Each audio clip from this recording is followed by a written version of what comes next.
you all very much for being able to join us again. My name is Jonathan Sanders, and I am the Divisional Director for the Institute for Defense and Government Advancement. For those that are here for the first time, IDGA, we are a nonpartisan think tank group that's tasked with supporting the major mission goals of the DoD and armed services in support of their overall mission success. For many years, we've been hosting conferences, webinars, series, and surveys across major points of interest across the DoD, and being able to share in those across some of the more burgeoning areas has always been a major focus of ours. So we thank you very much for being able to join us here today, and of course, very thrilled to have such a wonderful topic area and representation from speakers that I'm happy to kind of go about introducing here. But first with that, and for those who have been here with us before, welcome back. Thank you so much for being able to join us once more. But we're very fortunate today to be hosting our webinar on how IT and cloud accelerate DoD mission outcomes with a major focus across the United States Air Force enterprise. And as far as a little bit of formatting today, we're first going to host a 45-minute panel discussion led by some senior United States Air Force representatives. And then we'll have a short 15-minute fireside chat with one of our long-withstanding partners that we've worked with for years, SAIC. But first and foremost, our goal here today is to build out a discussion as to how the U.S. Air Force leaders are removing technology hurdles for airmen, airwomen, and guardians while equipping them for better effect across evolving mission sets. So in short, a review of some of the next generation U.S. Air Force initiatives, investments, technologies, and focus areas that are accelerating USAF mission set success while also lowering long-term operational costs for that of the U.S. Air Force. Obviously, we'll talk about some of the benefits of technology to support future airmen, understand how the United States Air Force is driving advanced mission outcomes for things like cloud and data technologies, current challenges and hurdles to overcome, and of course, where the United States Air Force is moving forward. But enough about me. I am very happy to note and introduce our star-studded panelists here that will be joining us for this afternoon. First and foremost, we've got Stuart Wagner. Mr. Wagner is the Chief Digital Transformation Officer for the Department of the Air Force, comprised of the U.S. Air Force and U.S. Space Force. On behalf of the Chief Information Officer, Mr. Wagner promotes innovation and digital transformation to enable warfighters globally, help build the digital workforce, and implement AI and autonomous capabilities. His areas of interest include telemetry, instrumentation, collection, unification, and analysis, as well as natural language processing and improving partnerships between the venture community and government. Pleased to have you, Mr. Wagner. In addition, we have Stephen D. Wert. Mr. Wert is a member of the Senior Executive Service and is the Program Executive Officer for Digital within the Air Force Lifecycle Management Center at Hanscom Air Force Base, Massachusetts. He leads more than 3,500 airmen, government officials, and support contractors in the acquisition of software and weapon systems and in the standardization and dissemination of agile software development processes through the Air Force.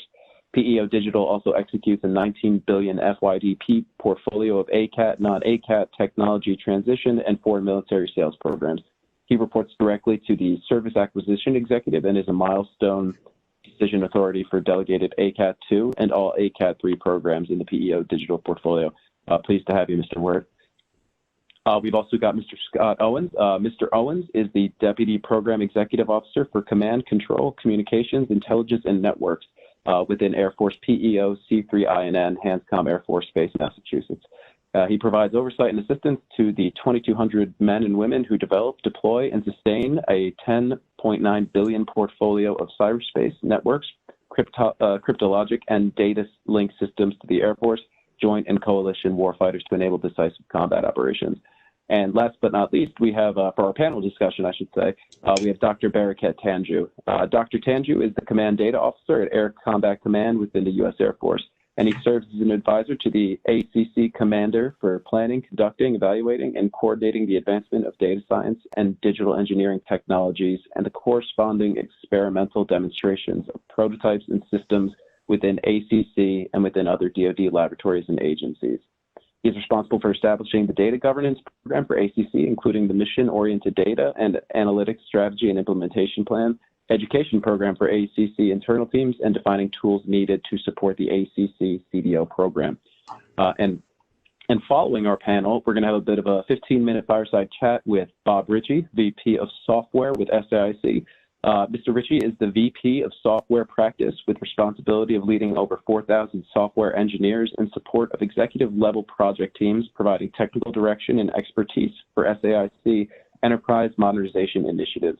And in this role, he provides the strategic vision and roadmap for the software enterprise, including training, investment, and research and development, provides surge support across access programs through cross-functional dev security ops teams, and oversees cloud-native app modernization, scaled agile, intelligent software, and development accelerator directorates. In addition, he established the Cloud One community of practice and holds workshops and information sharing sessions to foster deeper understanding in the broader community. And so we've got a stellar lineup of speakers today. And with that, I'm happy to get right into our panel discussion with our United States Air Force leaders. And again, thank you so much for being able to join us today, to our delegates, and of course to our speakers. So I'm happy to kick it right off with everybody. And so my first question, as moderator of this discussion, I'm happy to pose to all of our panelists here. Where do you see programs like Cloud One and EITaaS and others like them going? What operationally do you want to gain? And Mr. Wagner, I'm happy to pose that one off to you first, sir. Sure. So number one, I'm pretty new to the Air Force. I joined a little over 30 days ago now. So I may be the worst person on this esteemed panel to be participating, and appreciate the opportunity to do so. So I think where ATAS is going is we want to get to a system where we're able to communicate quickly and effectively data that's resilient to attack, and that's where I think the ATAS program wants to go, and that's where the Air Force, frankly, needs to go. Over. No, thank you for that. And Mr. Wert, anything you'd like to add onto that question there, sir? Yeah, obviously Scott Owens can weigh in much better than I can here, but what you see happening is the growth towards enterprise capabilities that really leverage cloud, mobile applications. There's a great need for infrastructure on which our command and control systems and other aspects of weapon systems can ride. Cloud One, Platform One are on the development side of that equation. Our initial solutions with respect to advanced battle management system coming in the future. The Rapid Capabilities Office is very much focused on putting a global C2 infrastructure in place on which our mission systems can ride. And frankly, right now, that doesn't exist. So that's where we're trying to grow to. Over. Well, thank you for that, sir. And I'm happy to see it off to you as well, Mr. Owens. Anything in that department you could add to, sir? Yeah, sure. Regarding the ITaaS program, Enterprise IT as a Service, probably the first thing that we tried to accomplish is who we're actually acquiring the services from. And that's not going to traditional primes. So we have tried to replicate the experience that many of us have at home with our IT experience. So going to the major commercial providers, using commercial best practices to try and improve our user experience, as well as the effects that the others talked about in terms of connecting the user, if you will, to the information he or she needs. So that's the major muscle movement in terms of our IT infrastructure. In terms of Cloud One in particular, and I work for Major General Schmidt, so he's really the star. I work for him. He's Mr. Wert's counterpart. He's the PEO for CQ-DINN. But one of the other major muscle movements in the Air Force is that cloud migration and all the benefits that brings in terms of scalability, reducing a lot of infrastructure that we used to pay for, in addition to the speed that the cloud can deliver. I just wanted to jump in. Mr. Owens, I think, touched on an important point that's part of the focus of ATAS, which is the user experience warfighter effect. And so I think, for my understanding is that for a long time, user experience hasn't been a core part of the measurement of basically our success, and it probably should be. And some of the things that program is working on now is measuring through telemetry the basically the user experience, not just through telemetry but also through survey data. We're beginning to understand what is the Air Force experience, how do people feel about it, and when we make investments, is it improving that user experience at a level we're expecting given our investment over. That's a fairly new emerging trend across our programs. It's we're leveraging UX expertise in Kessel Run, in decision support systems, really focusing. In the past, it's been a requirements process that documents functional requirements but doesn't speak to user interface at all. It's only when you implement DevSecOps that you're having those conversations about features and usability. Over. Concur. And not only user interface, but actually the full experience. So it can be everything from how long does a click take to react to how many steps does it take to get to the result that I'm looking for. Over. No, very much appreciate that. And Dr. Tandrew, I know that you and I had chatted offline and you know, regarding the programs here and kind of the familiarity across those as well. You did mention as well, much like Mr. Wagner, you're somewhat new in this role here, sir, with ACC, but if there's anything that you would also like to comment along these lines, you know, happy to have that, sir. Oh, sure. Thank you. Bobby, so you beat me by one month. You beat me by 1 month, by the way, Stuart. So I would add that, you know, we should continue driving the cost down a little bit more on both ITAS and Cloud One. Hopefully we can get more benefits of the cost, driving down the cost issue, and then I'll continue high-tech insertion for IDAM and increase security on both as well. Identity access management and security should be continued to be high-tech insertion areas for us as well. So at the end of the day, we want to allow access for anywhere, anytime, to anyone who's authorized to get access to the information. So that's what we're looking for. Over. Perfect. No, couldn't have said it better myself, sir, if I tried. And this one is another question that I'd like to pose to all of the panelists here. You know, really kind of one of the linchpins of this discussion, you know, in our first chat with all the panelists here, and as well as just the scope of the discussion itself.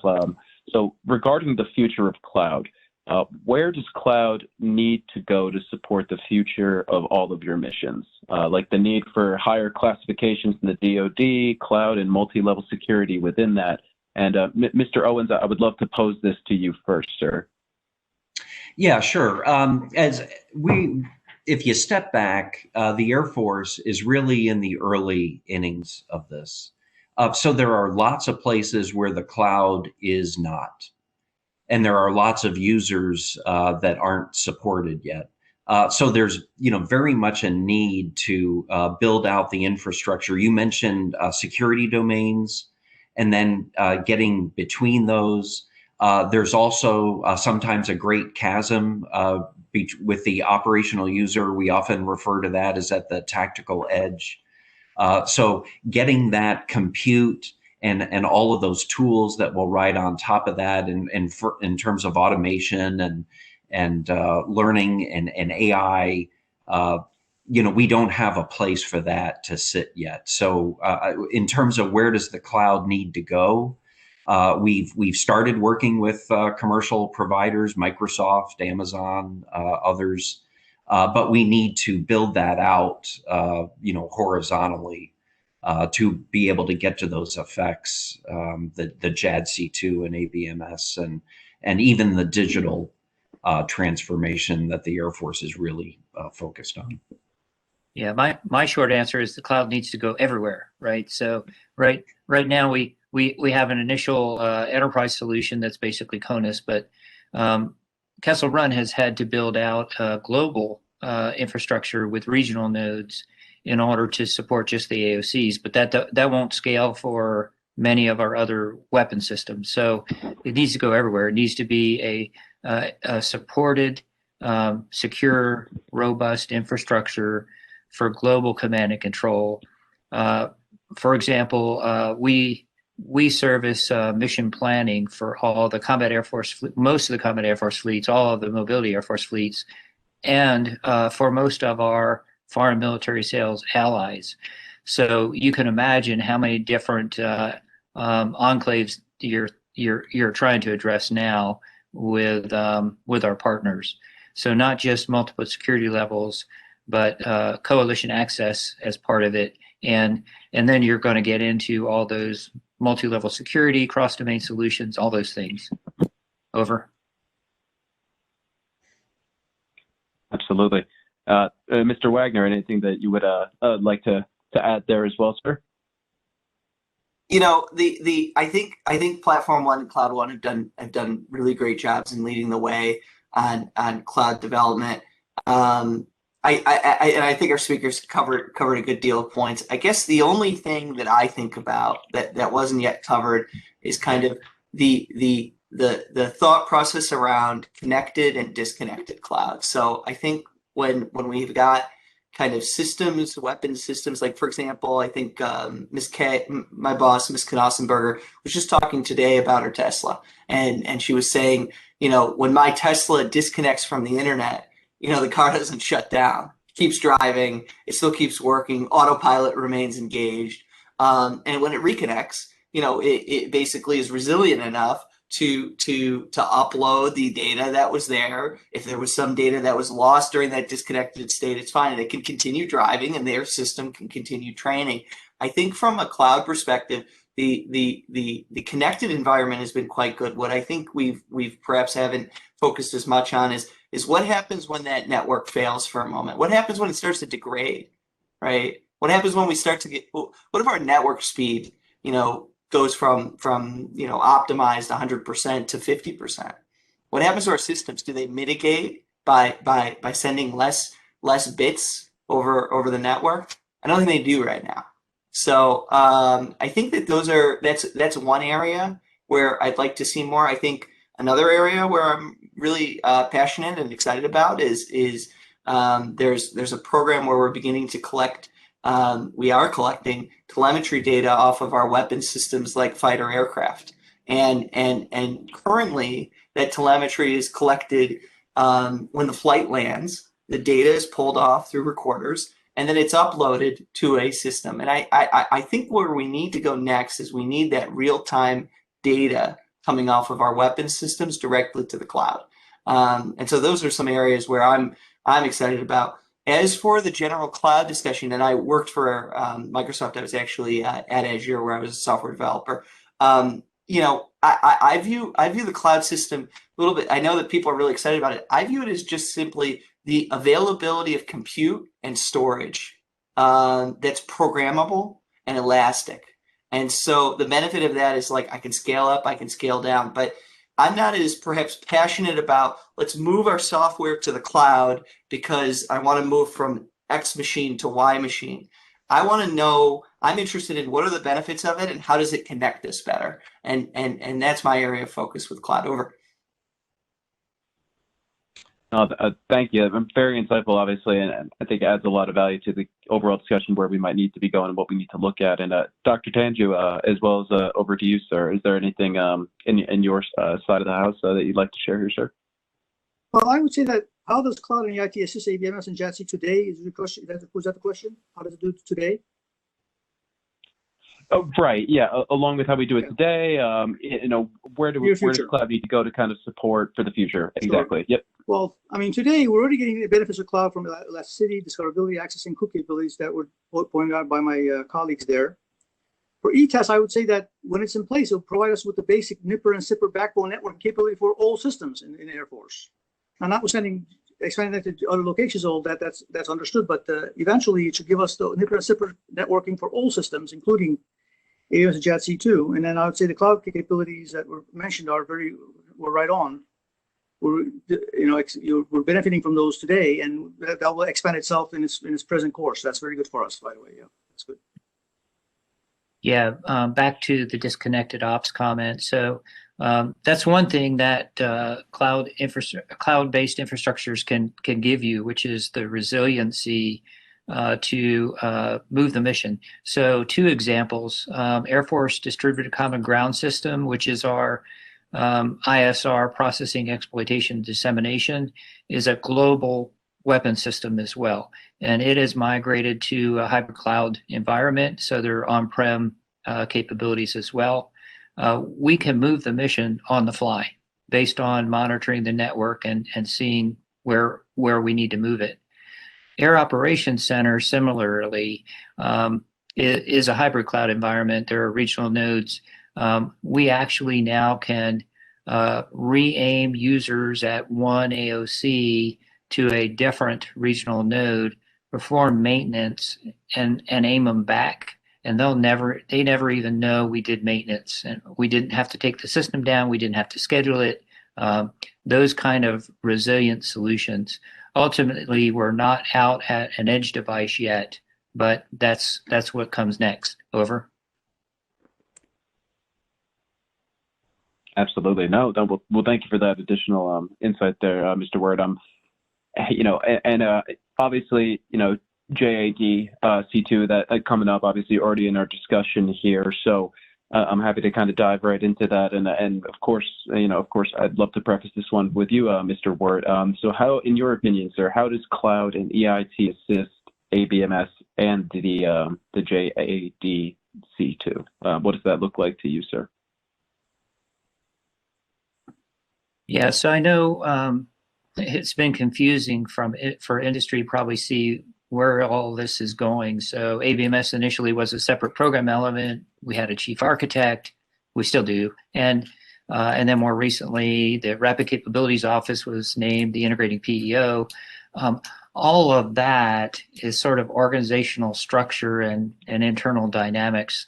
The reality is there's not enough funding in the ABMS PE to achieve JADC2. What we really need to do is follow design patterns and implement across our programs of record, which is where the majority of our funding and most of our people are.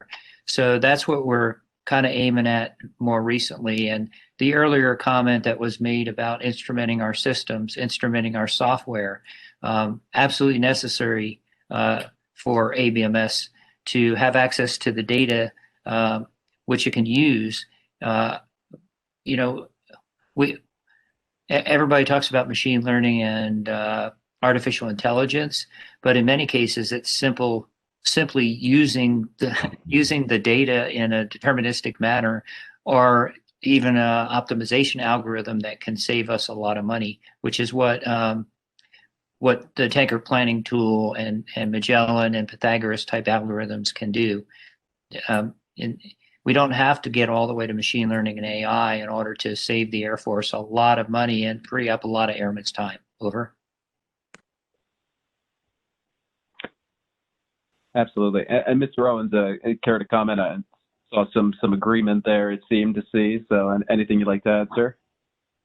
Yeah, I particularly, back to that comment, we tend to focus a lot on the effect as we should, but there is an awful lot to this in the new environment where we need to learn to manage these things that are underneath the iceberg.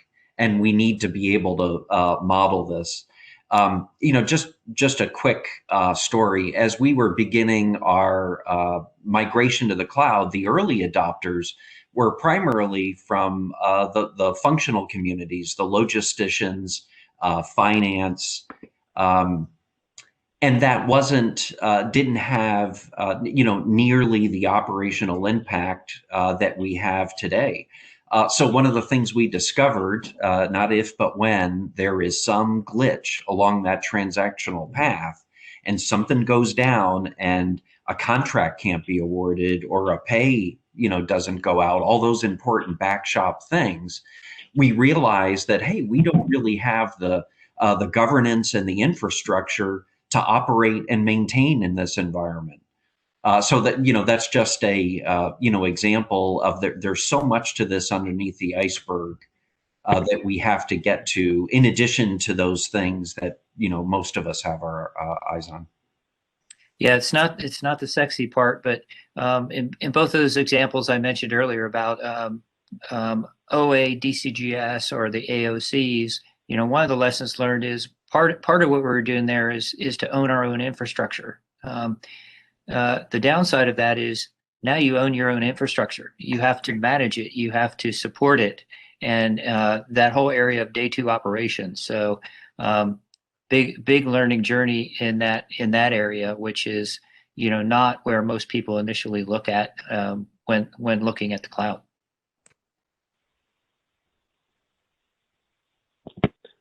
No, it definitely seems like Dr. Tandrew, anything that you would like to add there as well, sir, or Mr. Wagner, anything along those lines? Good, thank you.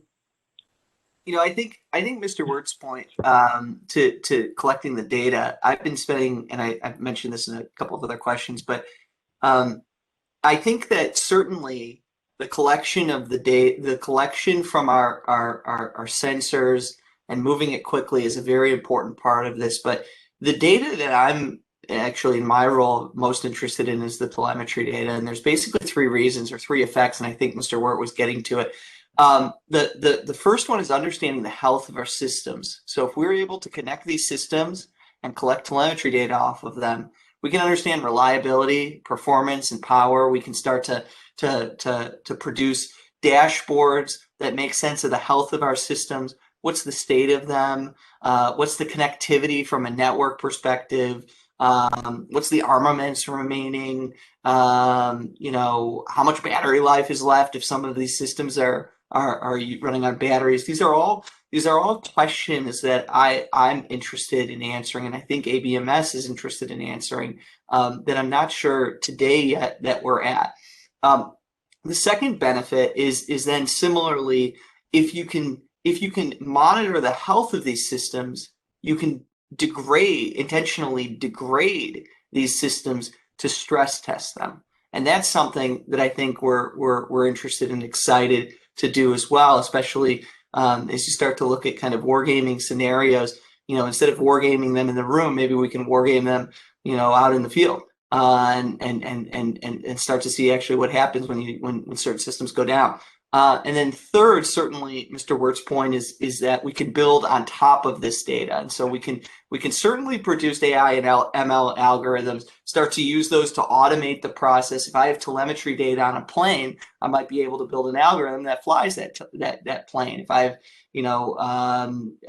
telemetry data on some sort of business process system, then I might be able to automate that business process system, or at least assist with that business process system. But the ability to apply AI and ML is deeply linked to the ability to collect the data automatically, remotely. And then it doesn't have to be AI or ML. You could, for 60 years, computer scientists have written algorithms that approximate basically artificial intelligence. And so you can apply algorithms on top of it. You can connect that data further to do interesting things. And so the promise, I think, of ABMS and JADC2 certainly is the ability to go from, okay, I have this piece of information and I need to get it to a decision maker quickly. But I actually think the most exciting part, at least from my perspective, is the ability to connect all of those systems together and make sense of them and build additional systems on top of them, make them resilient, et cetera, et cetera. So that's my area of interest and passion working for the CIO's office. Over.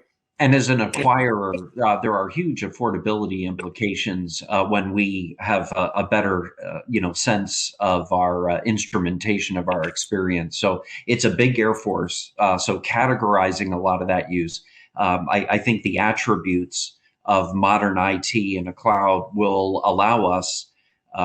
For example, today we think, hey, there's 700,000 airmen. Every one of those needs a license, and that's kind of the end of that discussion.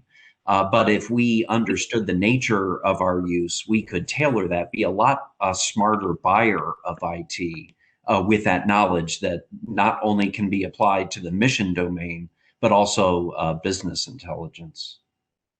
Yeah, this was what I was talking about with respect to building codes and design patterns for ABMS, right? So historically, I'll give you an example. We have a TPC 75 radar, a sensor that feeds control and reporting center only. only, and that's how we thought of weapon systems.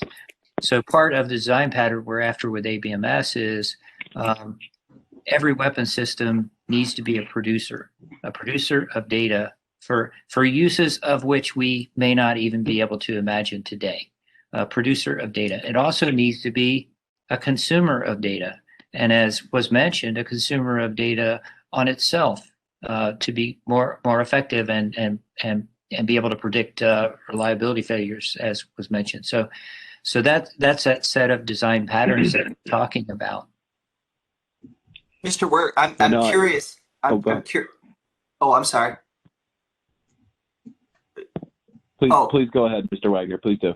You mentioned it needs to be a consumer of data. This gets into an interesting kind of theoretical, well, not theoretical conversation, but one of the questions we're going to need to answer is does that data need to flow to the edge, or does it need to flow to the cloud in the central location to consume that data and make sense of it? And it's probably application specific. I think it's an interesting point I haven't actually thought too much about. Over.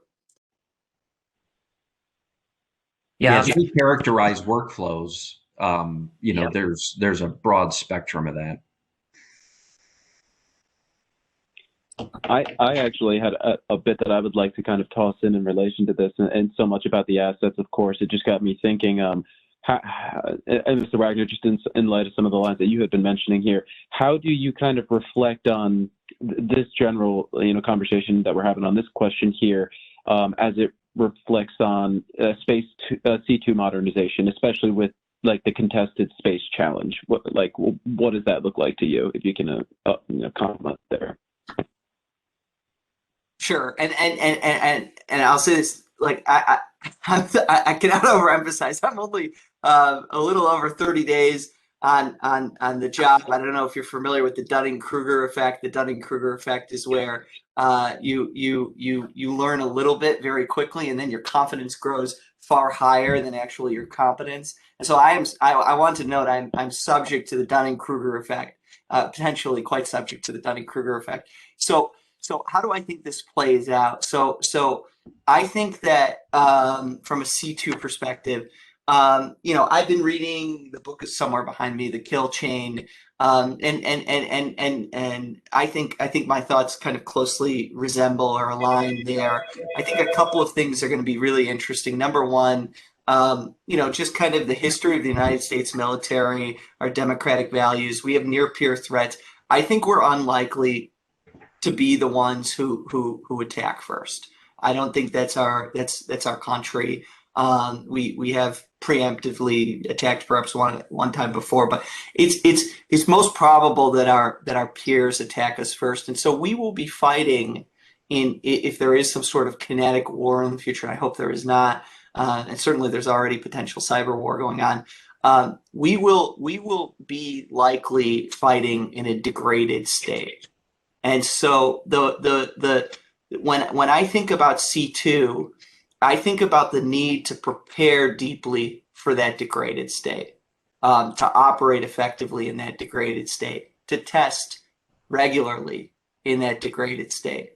And I suspect, based on my research, reading, and conversations I've had so far, that the emphasis hasn't been there. Like, so I was briefly in the Army, and one of the things we did during leadership training in the Army and squad lanes was we would run a drill where you had a squad of people and they were doing some sort of mission. And during that mission, the instructor would point at people and say, you're dead, or you're hurt, or you're injured. And we would simulate live, as we were going on these pretend missions, that things were breaking, things were going down, that not everything was perfect. I don't know that we do that enough yet with our weapon systems. And so from a command and control perspective, I'm really interested to see, I want to, and perhaps some of the efforts CIO will lead in the future, which I'm talking to a few folks about, some of the things we may try to do is exactly that. We should probably be able to point at different weapon systems and say, maybe that needs to turn off temporarily, and we need to continue to be able to operate like that. Maybe we need to anticipate an air operations center isn't functioning for some reason, right? There was some sort of attack. And I think from a command and control perspective, the ability to operate in degraded states is something we need to spend more time on. Over. No, thank you very much for peeling that back a bit. And the Dunning-Kruger, that's great. No, I think right in the vein of kind of what, we've been reading, what I've been reading a little bit about on the enterprise side. So great to see that's very much aligned there. And again, just to keep moving forward here, I could go all day and peel these questions back with this panel that we've got here, but happy to keep moving to our next one here, focusing on the data, the new age oil, of course. So what are the biggest roadblocks here, if any, that are stopping us from delivering enriched data at the speed of mission? And I know to kind of put you back on the spot, but I'd love to start with you on this one, Mr. Wagner, if possible. Yeah, so I think number one, so I've been really interested in trying to unify telemetry data at Air Force. And so step one of that process was, like, what are the sources of data? Where's the documentation on that data? Is there a place where I can learn all of those data sources? Ideally, it would be like one or two, and it's not one or two, right? And so what do I need to do in order to access those data sources? I need to put in what they call a 2875, a request for access to that data, and I need to go and get my supervisor and security officer to sign it. And there might be, right now I'm tracking around 12 different data sources with some amount of telemetry data, all non-unified, not in the same data format, coming off different commercial systems. Many of the systems, as I understand it, a number of them actually don't even provide us the data.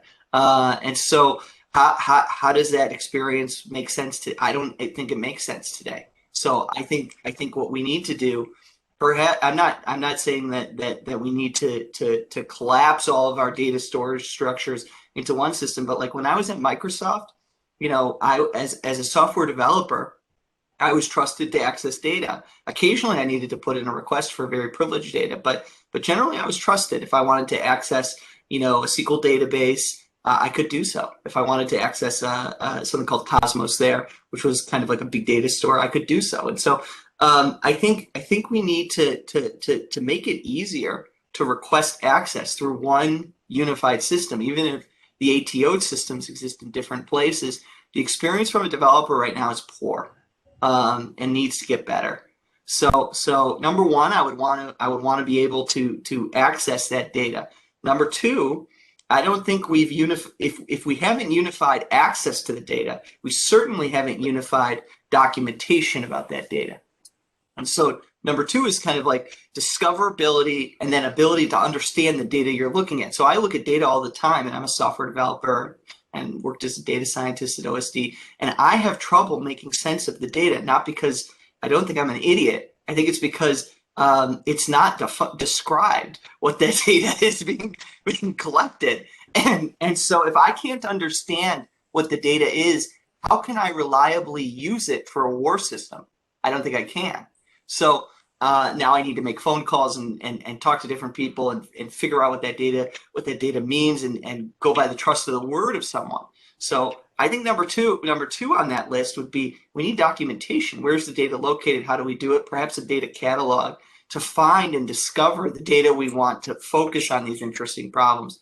But I think we're handling data right now piecemeal, piece by piece. I have a problem I want to attack. Okay, now I need to go through hell to go and find all that data, unify it, and do the one thing I wanted to do, when there's 10 things we probably should be doing. So that's my opinion on data at Air Force right now, and I think we need to do better, and I want to do better. Over. Hey, John, I'll weigh in if we have time. Oh, my goodness. So I'll talk about a very pragmatic issue, and that is we've delegated a lot of things on the acquisition front. We have many authorities we're exercising. We're actually seeking out different ways of doing things. We actually don't want to follow a traditional acquisition model. In that process, we've made it easier and easier to start things, and you see multiple examples of new prototypes emerging with somewhat similar architectures that basically go after multiple sources of sensing, a sort of central data architecture maybe some applied machine learning and AI that supports decision makers. And you see that on fronts like force protection for our bases, or the AOCs, or there's a NORAD, Northcom Pathfinder in that vein, looking at defense of the homeland. The challenge, though, is all of those needs today are serviced by legacy systems that have to keep operating. So there's a fundamental funding challenge of how long do you continue to support a legacy system? How much confidence do you have in a new prototype that you can start assuming risk with the legacy system so that you can move faster on the new front? And we're seeing that all over the place. We've made it very easy to start things, but the question becomes, how do you fund them, and the transition when you're essentially supporting two different systems for the same purpose? Over. And I'll add, that's the dilemma. General Schmidt's portfolio is, has a lot of infrastructure characteristics to it.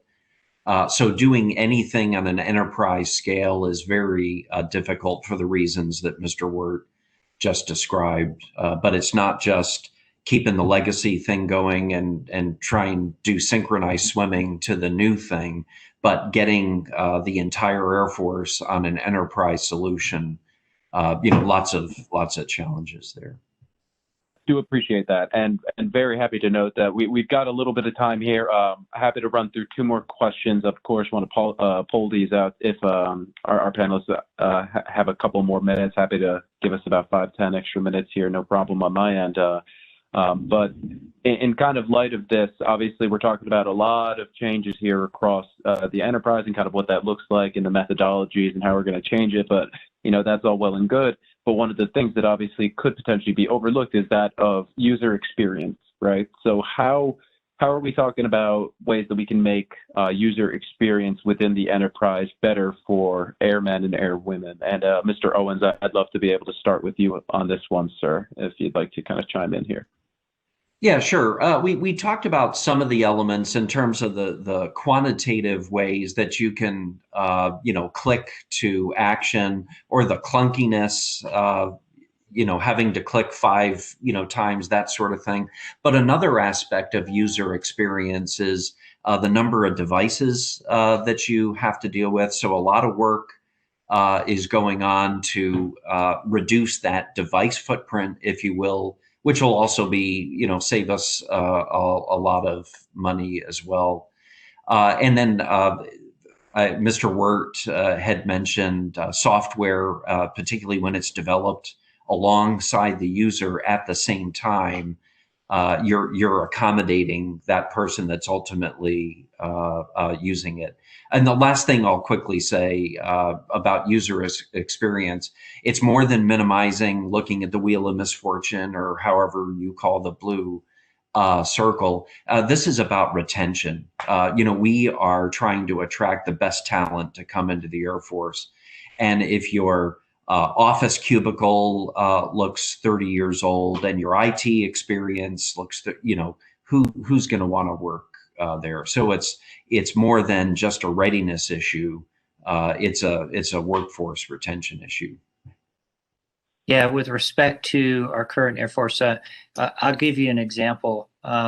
Today is the first day I have wireless access in my office, but I'm on my personal MacBook Air because it works much better than my government computer for these purposes.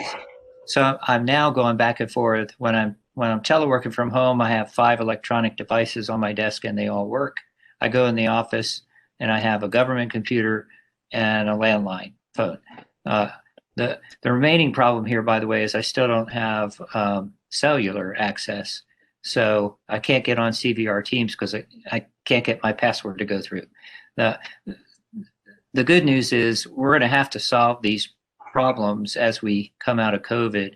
And I'm giving you, acquisition workforce example, but this is across the Air Force. We're going to have to solve these problems in order to allow flexible work, which we've now proven is very, very productive way to do business. Over.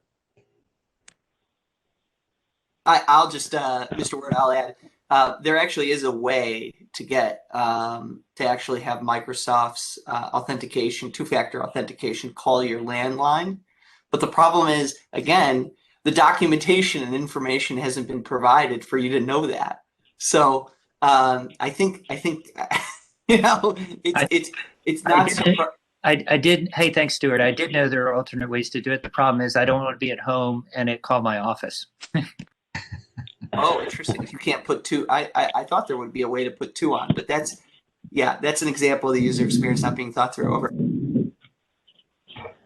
I think nothing might personify it quite as good as that. So no, I appreciate that gentleman. And of course, happy to know, happy to answer ask another question or two if all of you have a few extra minutes here. This has been going so great. I'm happy to pose out another one or two.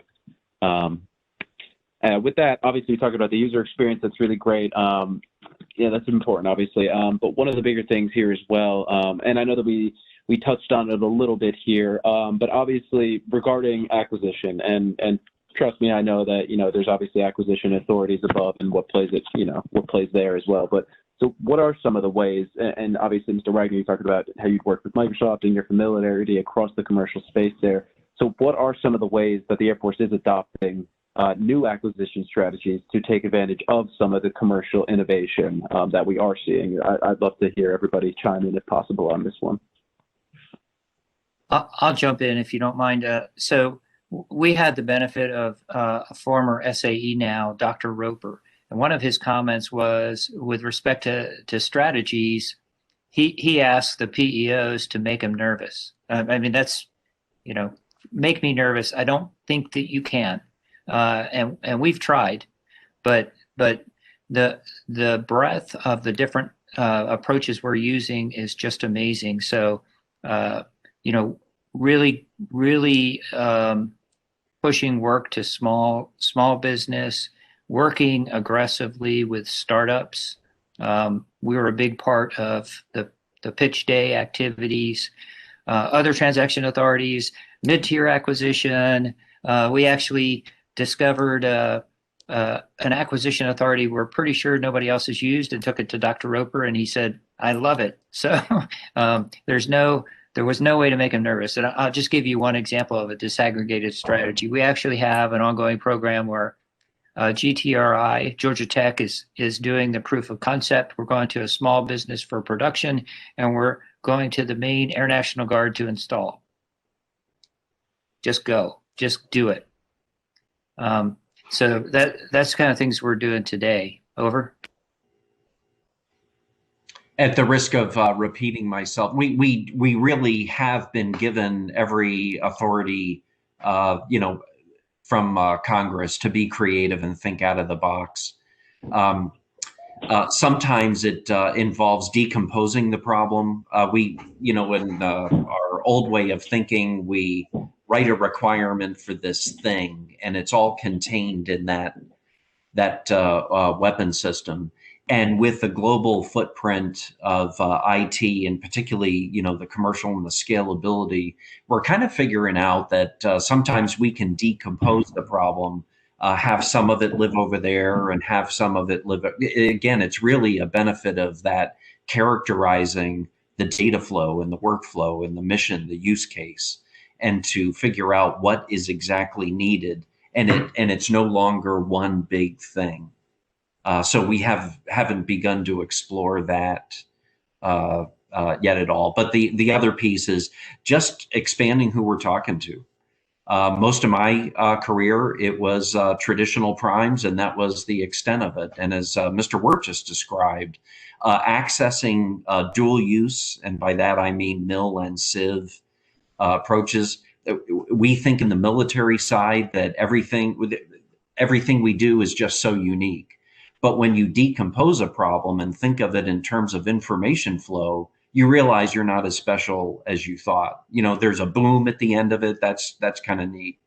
But a lot of the other problem is not as unique as we might think. Well, no. Well, thank you very much for the insight on that. And of course, happy to pose out one more question here for the audience and our panelists, rather. Excuse me.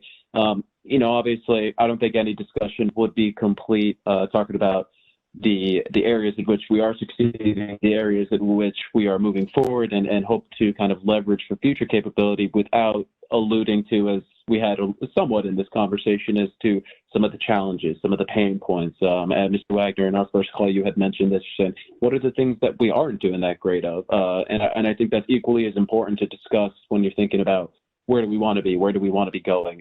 So if happy to kind of wrap it up here with some of our questions, and would love to leave this one with our panelists here, just to kind of highlight those areas where, we say, hey, maybe we should take a second look on that, if anything comes to mind, of course. Happy to pose that one over to you, potentially, Mr. Wert, if possible. Yeah, we had that prior discussion, some deep thinking here. The Air Force right now is pushing hard for digital acquisition, digital engineering, and the mantra is you need open architectures, modern software development, and really digital engineering, modeling, and simulation. I think we're in a good place with open architecture and to some degree with software development. We don't have a single software intensive program that's doing traditional software development. We're all in on DevSecOps. I think the area where we have a lot of heavy lifting to do is modeling and simulation. Largely, we've outsourced that in the past, in most cases to our prime industry partners, and in other cases to our FFRDCs, or in our case, MITRE or MIT Lincoln Labs, who are really good at that. But in order for us to move forward in digital acquisition and used models and data rather than written reports or procedurals, we're going to have to be much better at modeling and simulation. We're going to have to be much better data analysts, much better, in many cases, engineers to do what we need to be doing. Over. I'll state one of the challenges. I think we've talked a lot about a data-centric view of approaching problems, but there are major cultural impediments to achieving the right balance of the effect and the information assurance that we properly should have on due to the nature of the information. But I'll use ITAS as an example. Part of that objective is having the better quality of the IT, but the other part is trusting and using those commercial practices to secure the information, as opposed to the net-centric way that we all grew up. Perimeter defense, and then trust everyone else. So getting to that data-centric zero trust, some might call that, that's going to be interesting to watch. Well, of course, no, and Dr. Andrew, I would love to hear, of course, that anything in the realm over there that you're hoping that your team is working on, or some of the challenges that you're looking to overcome, sir. Any in that regard? Is that for me, or John, or is that for me? I couldn't hear. Yes, is that sir. for me? Yes, or? sir. Sorry. Oh yeah. Yes, sir. So in the area of roadblocks, I'm seeing three areas really that we need to do better in. Firstly, it will be remove service barriers to data discoverability, access, and interoperability, and poor data quality issues. Deal with that. So those are mostly self-imposed. Access issues and interoperability issues and discoverability issues are self-imposed. They go back to service and institutional issues and whatnot, especially in joint arena. We need to do better there. Second area we need to do better is the enriched data doesn't come by itself. You have to enrich it. You have to work at enriching. You have to have data fabric to enrich it. Data fabric to enrich it. So we don't have the maximum level of enriched data that combines intelligence data and with manpower data and operations data, logistics data, and command control communication data. We need to get to that level so that we can have maximum level enrichment data available to us to use. That doesn't come by itself. We have to work at that. And the third area is the more technology area, which is software-defined radios and bigger RF pipes and intelligent data management that we need in order to get the data to the edge there, which was mentioned a few times. So software-defined radio is a big deal, and bigger data, big RF pipes is a big deal, and also intelligent data management algorithms, which manages the amount of level data that users are going to be seeing, hitting them at the beachhead, if you will, or inside a ACE location that we need to do better at. So those are the areas I see. Wonderful, thank you, sir. And you know, with that, you know, I'm just, you know, absolutely floored, really thrilled that we were able to host this presentation here. Mr. Wagner, Mr. Owens, Mr. Wert, Dr. Tanju, of course, appreciate it so much for you being able to share your time, share your perspectives, and being able to kind of speak to the way forward for the U.S. Air Force. I mean, it seems like there's a lot of great opportunity and, you know, kind of capability on the rise, and the methodologies, of course, surrounding those are moving forward as well. So absolutely a pleasure. And, you know, with that, I hope that everybody here can, of course, stick around. Again, as I've mentioned earlier, our partner, one of our longest-standing partners working in the space, Bob Ritchie, VP of Software with SAIC, got a few questions for him that I was hoping to pass along. And kind of in light of this conversation here, it seems like we've touched on so much. And I know that Bob's only got a couple minutes here for us, but I think, well, one line from Mr. Wert that had really kind of stuck with, or no, pardon me, Mr. Owens, that had really stuck with me was kind of the note about the trust architecture, the kind of the zero trust architecture. So is there anything that you could say in relation to the programs and approaches that some of our panelists have been discussing here to you? Obviously, what does the importance of zero trust architecture look like, and what does that look like moving forward here, sir?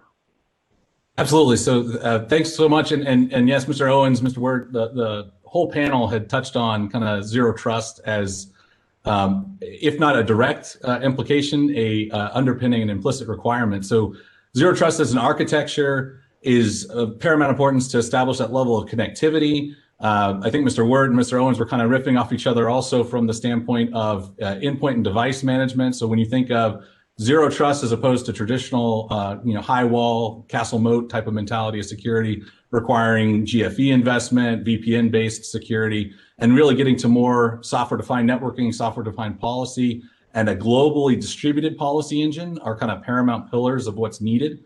The Air Force has already made a significant investment over the past few years, both in Cloud One with its zero trust architecture and multi-cloud zero trust environment, and Platform One of late with the commercial network access protocol. So being able to have CNAP and Cloud One be there and kind of mutually benefit off of each other, really with that zero trust overlay starts to establish this level of network connectivity at kind of the kernel layer, if you will.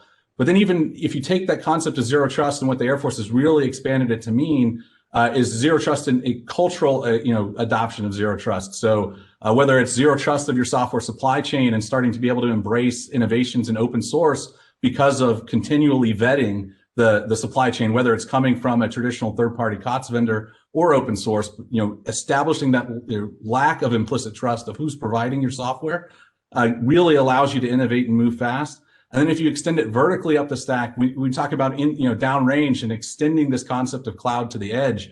A zero trust overlay lets you have context-based routing, context-aware routing, and really software-defined policy over top of that architecture, such that in the heat of battle or in the degraded situation, a alternate route can be traversed that might not or otherwise be permitted via policy. So getting to a point where you can have that instrumentation of what's going on globally to then tap into maybe commercial routes that wouldn't necessarily be used for DoD traffic. And then one further expansion of zero trust that I'm really fascinated by, and I really like that Mr. Wagner and the panel took it to the data element of it, establishing that person entity and non-person entity as a enterprise level identity, and then being able to make real-time policy enforcement and policy decisions about the data they can access on the network. So not only the routes they can traverse, but the data they can access, and having that not be a static 2875, I get my access, now I have my access, not only gives this concept of interoperability from a JADC2 perspective,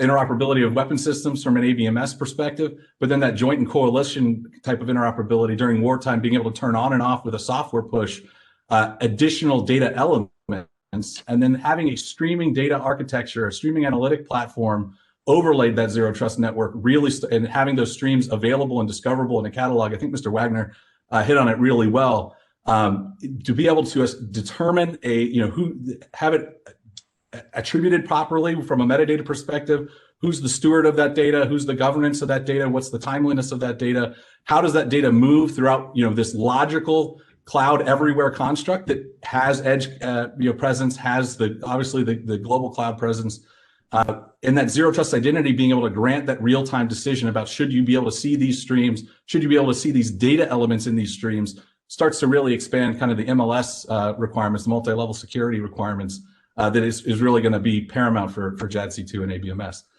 I know we're short on time, and I really apologize. So I'm going to just expand on that really quick, if I could, John, into the user experience that everyone touched on. So there's the ITAS element of user experience that was really well kind of discussed, is this ability, again, in a zero trust architecture enables this to a great degree, this ability to have commodity endpoints. It cannot be overlooked, because the concept of having to manage and maintain, just like maintaining a data center and all the metal therein, is costly and really lagging on the wallet in terms of your innovation budget. Being able to establish a commercial grade catalog of the types of endpoints and devices you can leverage, whether it's a bring your own device scenario that with like a solution like AppGate that's pushed onto the device to validate and vet in real time what access they should have, or the multi-factor. I really appreciated the story, and it came to mind. There was a commercial a while back that multi-factor was, all right, look out your window and what does the person's sign on the corner say, and in order to get that second factor of authentication. I'll also say, the telemetry, and Mr. Wagner really hit on it very strongly, the telemetry required at the application level, at the digital user experience level. It's not just UI. That telemetry is very valuable. And really, Mr. Wert and I think Mr. Owens hit on it, is everything in the new kind of open source data ecosystem needs to be both a producer and consumer of events. That user telemetry data is a emitter of events, a producer of events for the data enterprise, just like a weapon system, a sensor, an effector are producers and consumers. And that information needs to be tailored back into not only the DevSecOps kind of continual monitoring, continual development and advancement loop, but it was touched on earlier, the digital engineering component and the modeling and simulation component needs to be an integral part of that DevSecOps kind of infinity, as you've seen it, most often pictured. The ability for that data to feed back to those models, so that the kind of physics predicted models, the user models, the cost models that are there are being simulated, but then being informed by the real telemetry from the operational systems, and then refining requirements, being able to simulate failure, and then really start to get to chaos engineering, which is where I think Mr. Wagner was hitting on. And I apologize for talking really fast, John, but I really appreciate the opportunity and to follow such a distinguished panel. It was a really great conversation.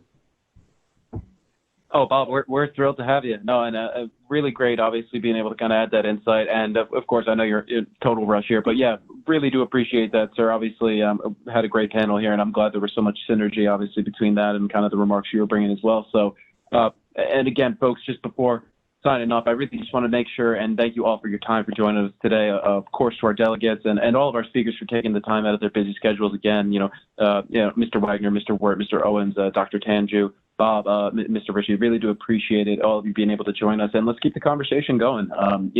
Obviously there's a lot of area that we can continue to work toward, and I think that we're on the right path, and it seems like from the enterprise level down, it seems like the right moves are being made across the Air Force to kind of accelerate some of these mission outcomes. So please, again, thank you very much for the time. It's an absolute pleasure being able to work here together, and we hope to be able to continue working together in the near future. Everybody take care, and have a great and safe afternoon. Take care.